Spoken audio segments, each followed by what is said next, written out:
Bhota Mzonsundu, lo nguJola umphangomo uqengebe inkomo zibomvu ithole lomthwakazi uHaji. Negama lami ke libe ndivuma ukuba ndinguJola, ndinguMajola Yanda. Namhlanje ke ndiye ndathumela uNomdade ukuba akhe ayoncokola noba uNzoto. Bancokole nzulu ngoRharhabe kunye noGcaleka. Baphinde bancokole nangeemfazwe ezaqhubekayo mandulo. Yisani ke sinqweme Camagu Mzonsundu. Amasiko nezithethe.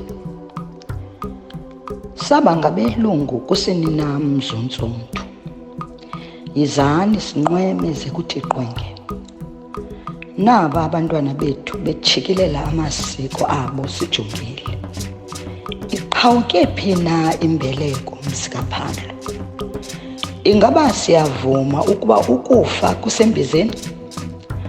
Abakhuliswa sithi na sibaguqule bafane noondlebe ezikhanyilanga? Ayisithi na abathi kubo inkcubeko nempucuko kukusikhupha ngeempumlo ucondobe uxelomedem? Singabanyola na sibakhombe ngomnwe sithi ngabo abazenze unompucuko? Khawukhangele, nantso intombi emnyama iziqhayisa igaxele ilokhwe emhlophe kuba kaloku iyatshata. Wakhe amaxhaka umyeni ecaleni uzingca ngeblack tie. Wayedibana nayo phi? Zayaphi na iimini ezimnandi zemidudu sibhiyoza sonwabile ngesintu singabantu? Khumbula Mzonsundu, eli ixesha lelethu.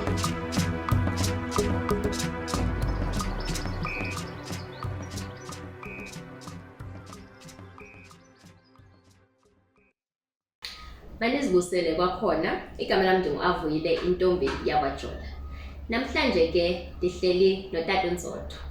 Zawucela ke utata azazise kuba kaloku bakhona ababukeleyo abangamaziyo. Siyabulisa tata. Siyabulisa. Kunjani tata? Uthixo usigcinile, kunjani kuni? Hayi kuyaphila nami tata. Ndisicela nje tata uzazise uba utata ngubani, ngowaphi, khona nababukeli bamazi. Okay, hayi ndiyabulela, ndingumZoto mna uNyelenzi uMaphango. KwaNgada igama uThemba. Ngumsunguli we-Amava Heritage Institute. Abantu abayazi ke bazi Amava Heritage Publishing, epapasha incwadi malunga nobuncwane bobuzwe bethu neenkosi zethu nentlalo yethu yakwaNtu phambi kokuba kufike abelungu.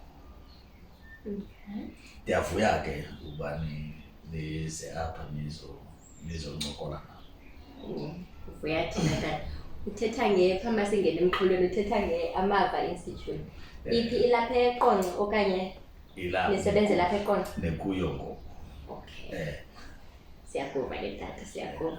Hayi ke masingene emxholweni ke tata uNzoto. Nezivele uthe nguNzoto tata. Yayazi banisana ukuba ngoNzoto bekudala besithi khasicacisele sisi torho imvelaphi yoNzoto. Mhlawumbi utata ngakwazi ungichazela. Batheni belahlekile abaNzoto bengazazi? AmaNzoto abazazi tata, yoNzoto abazazi, abazazi. Hayi basondeze ngapha. Lihlazwe. Wena uzobanceda. Uzabanceda mabeze ngapha. Hayi mhlawumbi sesigqiba uzobesikuchaze nje kuze bazazi bangathi bebhizi bezithutha apha ebuhlanti baphelele uba ndinguNzoto ukuba akwazi uqhubeka. Afakele nezoJola ngenxa nto kuphela esithubeni. Akunzima. Basiqale ke tata. Ndikhe ndive ke tata kuthethwa ngoRharhabe noGcaleka. Ngobani aba bantu? Basuka phi? Ya, uRharhabe noGcaleka ngonyana bakaPhalo ikumkani yamaXhosa. Bobabini ngonyana bakhe. Akukho ungengonyana wakhe. Masiphikise loo nto. kukho abantu ke abathanda ukulwa ngaleyo nto yoburharhabe nobucaneka. Masiyilungise kuba ngoonyana bakakumkani uPhalo aba bobabini bangoonyana bakakumkani uPhalo. Kunjalo nje ngokwestatus soba ngubani ozaba yikumkani after uPhalo ebhubhile, bobabini bayaqualifya babe zikumkani. Yaqala apho ke into yokuba sibe nezikumkani ezimbini zamaXhosa. Izikumkani zonke zelizwe lonke iba yikumkani enye, thina sinezikumkani ezimbini. uPhalo yikumkani yokugqibela esiXhoseni ukulawula i-United Kingdom yamaXhosa. Emveni kwakhe wazala oonyana ababini, inglo waziphumela obakhe ubukumkani, obubabizwa ngokuba amarharhabe, obunye babizwa ngokuba amacaneka. Kodwa zizikumkani eziphantsi koPhalo zombini. Izizikumkani ukwanda kwezikumkani zamaXhosa. uPhalo ke yena uphuma kuTshiwo, ke uTshiwo uphuma kuTogu, uTogu uphuma kuNgconde, uNgconde uphuma kuSikhomo, uSikhomo uphuma kuNgcwangu, uNgcwangu uphuma kuTshawe, uTshawe uphuma kuNkosiyamntu, uNkosiyamntu uphuma kuMalangana. Bathi ke abantu uMalangana uphuma kuKing Xhosa. Akakho uKing Xhosa, zange abe khona. nguMalangana ozelwe nguNguni. Andithi singamanguni thina namaZulu namaNdebele namaSwati sibizwa ngoba singamanguni. So uNguni uzele oonyana abenze esi sizwe. Akekho unyana kaNguni onguXhosa.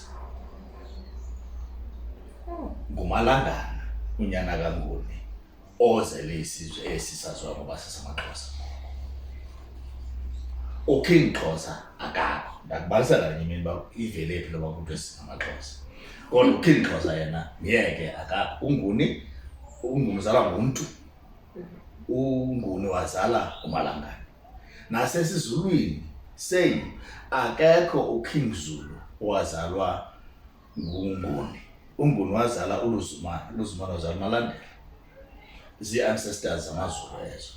Akekho uKing Zulu ozelwe nguNguni. Ukhona inkosi uZulu, junior chief enguyisemkhulu kaShaka. uShaka wathiya isizweni ngaloo mntu uba ebalulekile kuye. Not because uba uNguni wakhe wazala umntu ekuthiwa nguZulu, zangamzala. Singa-argywisha same thing nakumaSwati, akazange sazala eSwati. NakumaNdebele akazange azala eNdebele. So masibayeke abanye abantu besithanda isiXhosa. Apha esiXhoseni ke uKing Xhosa, uzondibuze xa ufumana ithuba, akakho uKing Xhosa. Masihlukaneni noKing Xhosa, zinkosi xa silanda lo mlando. So ndithe kuwe ke nkosazana, sisuka kuNtu siye kuNguni siye kuMalangana. uMalangana wazala uNkosiyamntu, uNkosiyamntu wazala uTshawe. Phambi koTshawe uzela uCirha noJwarha. uTshawe wawunamathini, but uTshawe wazibhuqa eziyi-2. Walawula yena, wazala uNgcwangu. Emva koNgcwangu nguSikhomo, emva koSikhomo yanguNgconde, apha koNgconde yanguTogu, apha koTogu yaba nguTshiwo, apha kuTshiwo yaba nguPhalo. Okay, ndiyakuva. Are we still in the same frame? Nomani, tsheka kancinci kodwa. Yeah, ungixelele xa udisi, because thela ukuthi abaphulaphula badisi zabuyimuva. Leyo ndibalisa uyazi mna ndiyayikhawulezisa. So kufuneka undithi slow down xa ucaca uba indawo khona indawo oshiyeke kuyo. Yenzeke njani ke into yobana baqualifye bobabini uCaleka noRharhabe? Yenzeke ngento yobana i-qualifications zobana ngubani ozawuba yikumkani after uyise edlulile.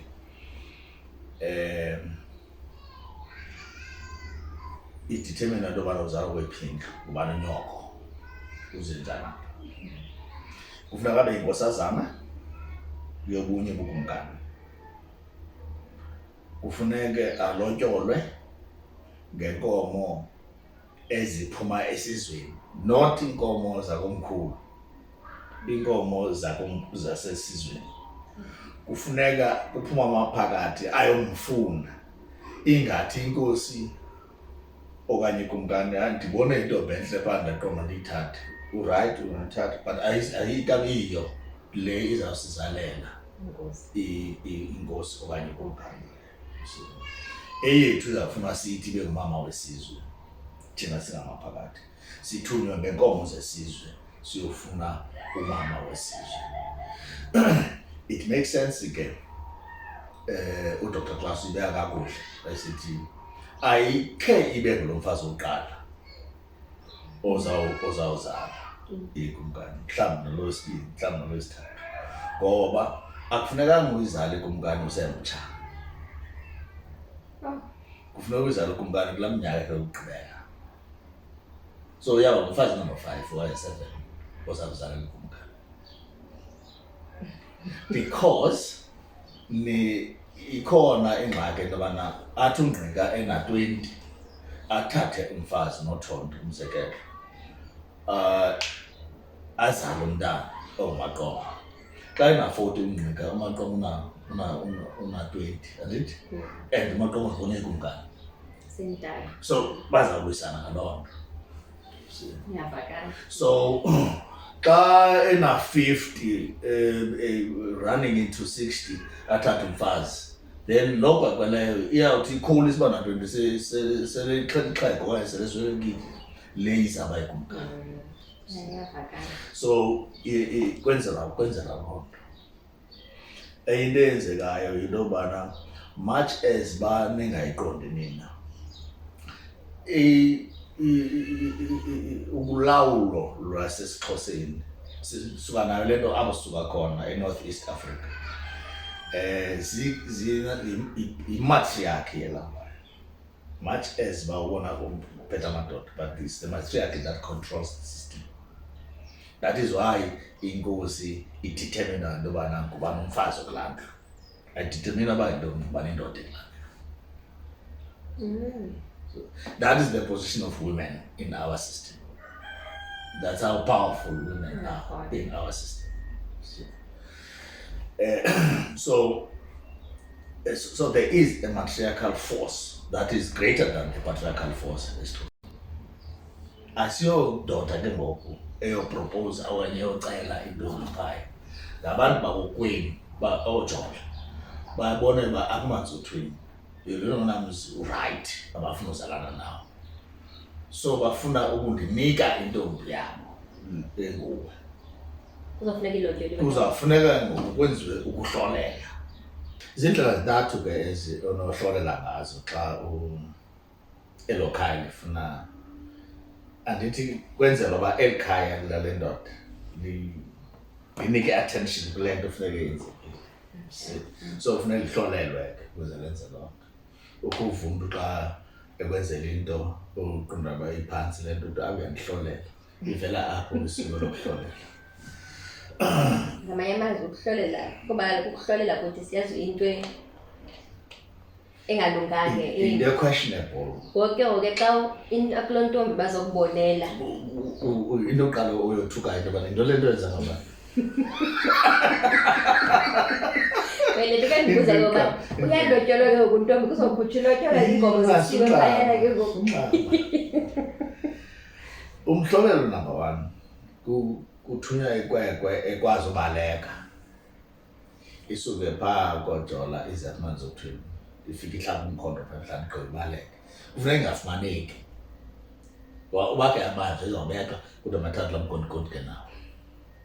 Iphelile ke ngoku le nto ibisenzi, iphele esithubeni. Xa iye ayafunyanwa iyabonwa apho iphelele khona. Qonda? Lanantsika lakwekho. Ulindwe abantu baphaa mabazothatha umkhondo wabo. bachaze ke ngoba ngomhlola into lebawenzayo ifyapho chaze lethi ngomhlola uyaenjoy isiko. Number 2 indlela yokuhlolela kufika abafazi komkhulu okanye ke kulomuzi.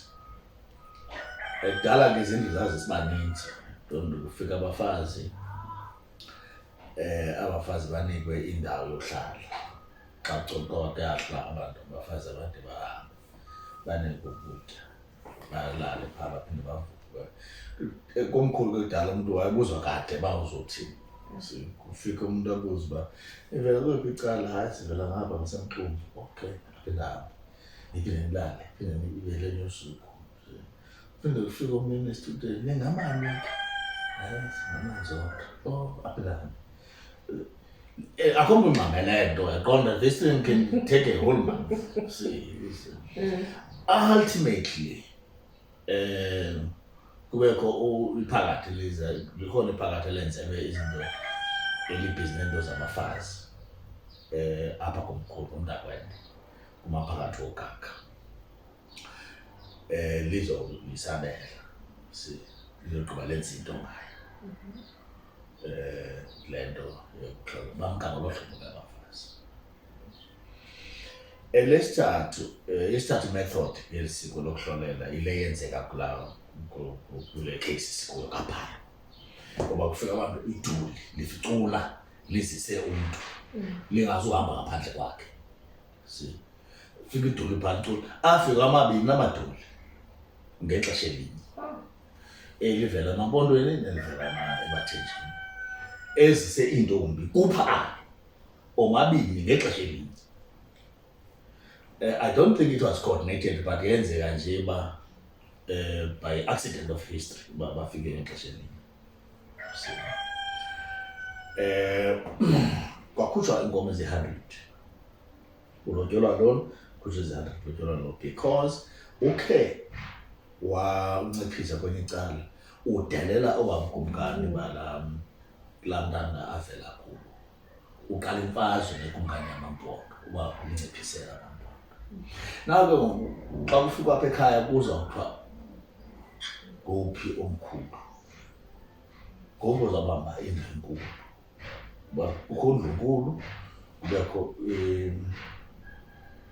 ikunene kubekho iqhiba kubekho umsengi kubekho umtshayeli phayizana zizindlu zabafazi uzibona zigcwele apha because indlu nendlu yakhe kwabaronto abayi-8 okanye bayi-12 balapha komkhulu zihamba ngolaa hlobo ezazindlu. Now yayinkiyankiya ke ngoku leyo abafazi babini bebhiza ngundlu enkulu futhi bazithe lo uzawuba ngundlu encinci lo uzawuba ngundlu enkulu njani abe ngundlu encinci lo sibudelela nawo bakumkani avela kuwo. Kwazalwa indlu entsha kusiXhoseni kuthiwa indlu yasekunene ibulingana nendlu yasekhohlo indlu enkulu lapha e-left ne then ngoba kufakwa indlu apha ekunene before ezinye izindlu zilandelayo eziyi-junior houses kwafakelelwa indlu yasekunene right. So they are equal by status and by age. Urharha lo suppose ba is junior to uqale urharha is older by age. Yes, but the age ayibali the status. Now that is an accident of history. This made these boys both kings. So split ngalo xesha ke ikingdom yamaXhosa but akhange split ngolu hlobo libaliswa ngalo. Uhlobo libaliswa ngalo ingathi kukho i-border eyi-Kei River abantu abangapha abangamagcaleka abantu abangapha abangamarharhabe akho nto njalo. I-Kei River has never been a border. It is not a border even today. uGcaleka uyayazi i-headquarters kaGcaleka zaseQumrha jonga iqumrha ujonga inceba inceba abantu ingapha nganene iqumrha i-headquarters zikaGcaleka uPhalo uyise walamakhwenkwe amabili ubhubhelezeleni apha. Oh. Now you're telling me that this is Gcaleka? So there has never been madness eyezana le border ilapha eKai River yiSiskai neTranskei maTanzania namasele abantu abenza la madness. See, there is no border. It has always been fluid crossing yeKai River. Much as ba ikomkhulu lapha lika yenza mina counter liseculo eThongwa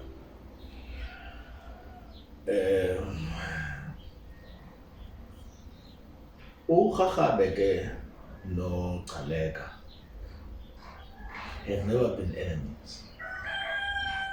Yabona xa uzawubekwa uzawucrowna ikumkani. Since ikumkani enawucrowna zinkosi eziphansi kwayo kuyo kwesinye isizwe kuyocela mhlawumbi amaZulu okanye amaSwati into makazi usikhawunela. Phakathi apha emaXhoseni ayikenzeki loo nto. Xa kucrownwa ngaphaya kuza lo ayocrowna lowa. Xa kucrownwa ngapha kuza lo azocrowna ngapha siyacrownana because i-status sethu siwa sizi-kings sonke. Okay. So there has never been a fight. Anyone who wants to start a fight now, they can start a fight on something else, not on this matter. Bona bebefana. Bangayiqali ngoGcaleka noGhaghabe i-fight abantu bafuna ukwenza i-fight. Thirdly, uGhaghabe went on to establish or to extend iXhosa Kingdom to lands where it was not recognized. Waginya ezinye izizwe waziginyela ebuXhoseni. The largest of ezo zizwe sisizwe saMalawi. Isizwe saMalawi has assimilated into Xhosa nation ngenxa yobukroti bukaGhaghabe. Okay. Amaqhakancu abekade enamaXhosa namaqhakancu agcwele apha ngokumaXhosa. Amaqhakancu ekade? Engamaqhakancu engamaXhosa. Oh. NgokwamaXhosa. And sometimes unowabona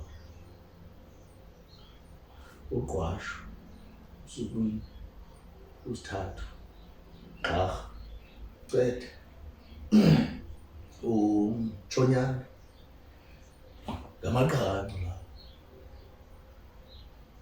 kodwa awusozutsho ngamaXhosa. UnaJwaha?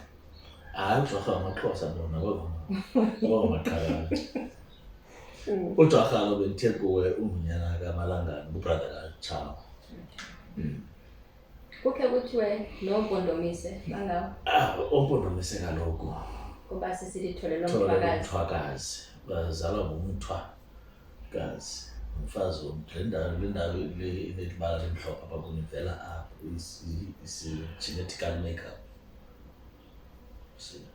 Okay. Buvela apho kubulawo.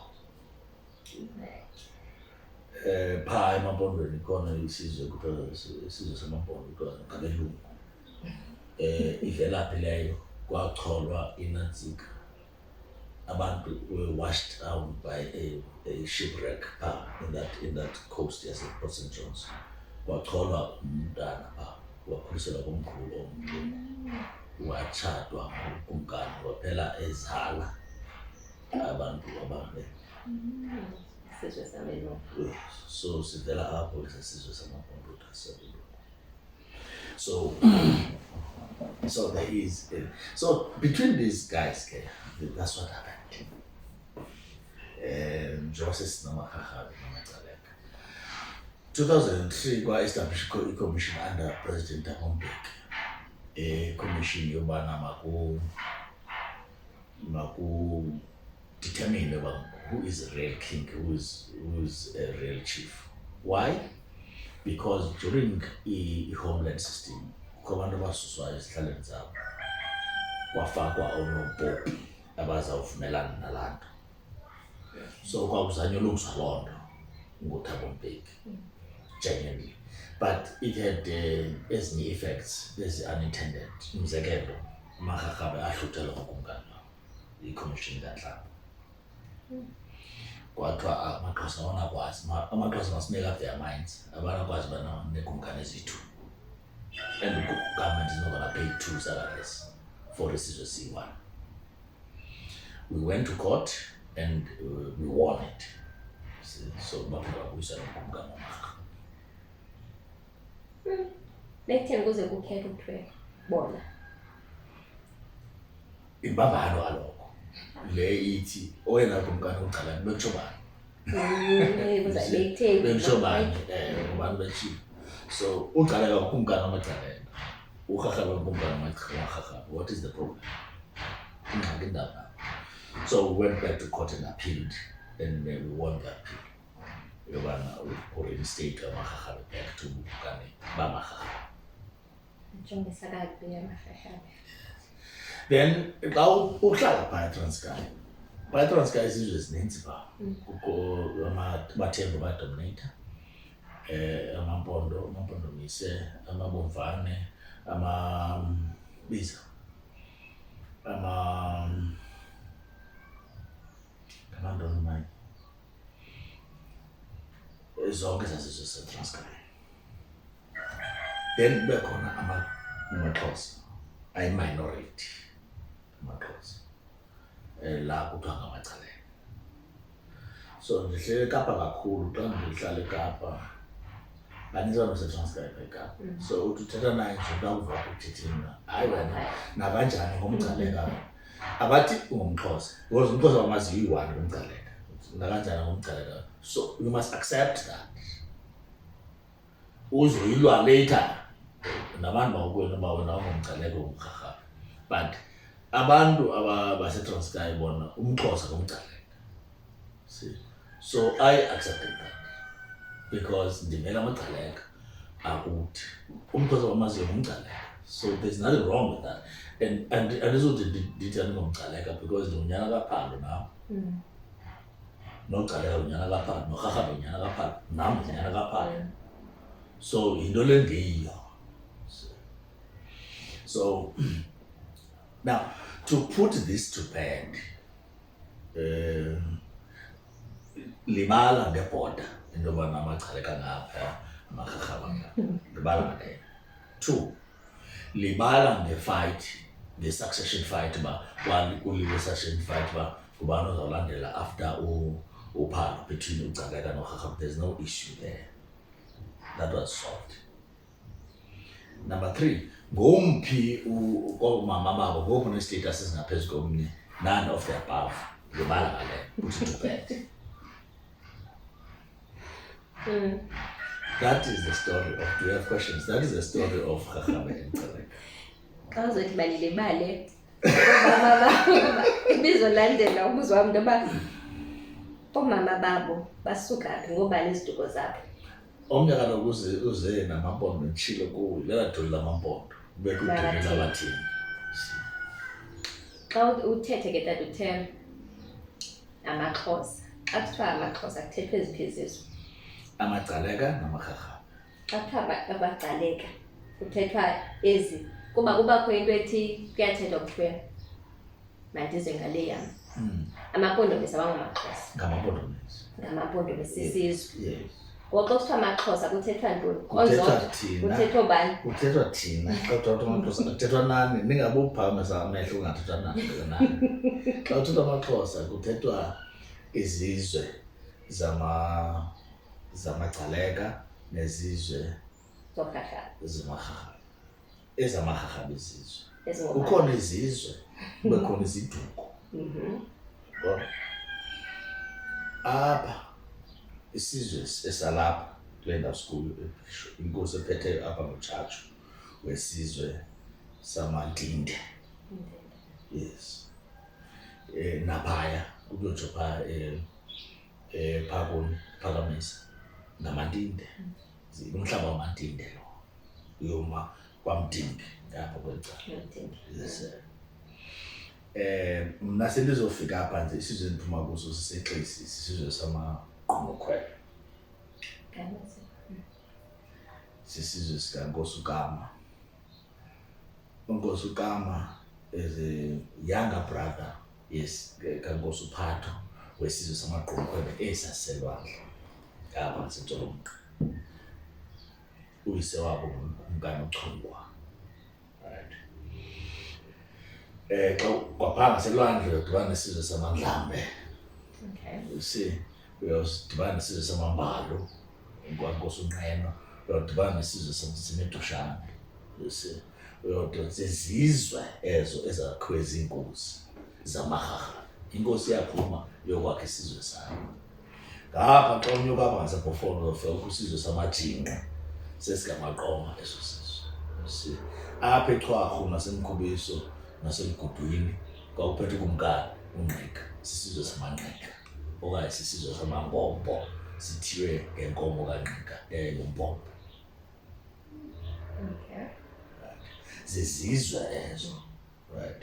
So ezo zizwe sininzi izizwe kuzizwe zamaHleke, izizwe zamaNcangathelo, izizwe zithiywa ngeenkosi zazo okanye ngabantwana bakomkhulu abaphumleyo bayokuma le nto kuthiwa yi-principality.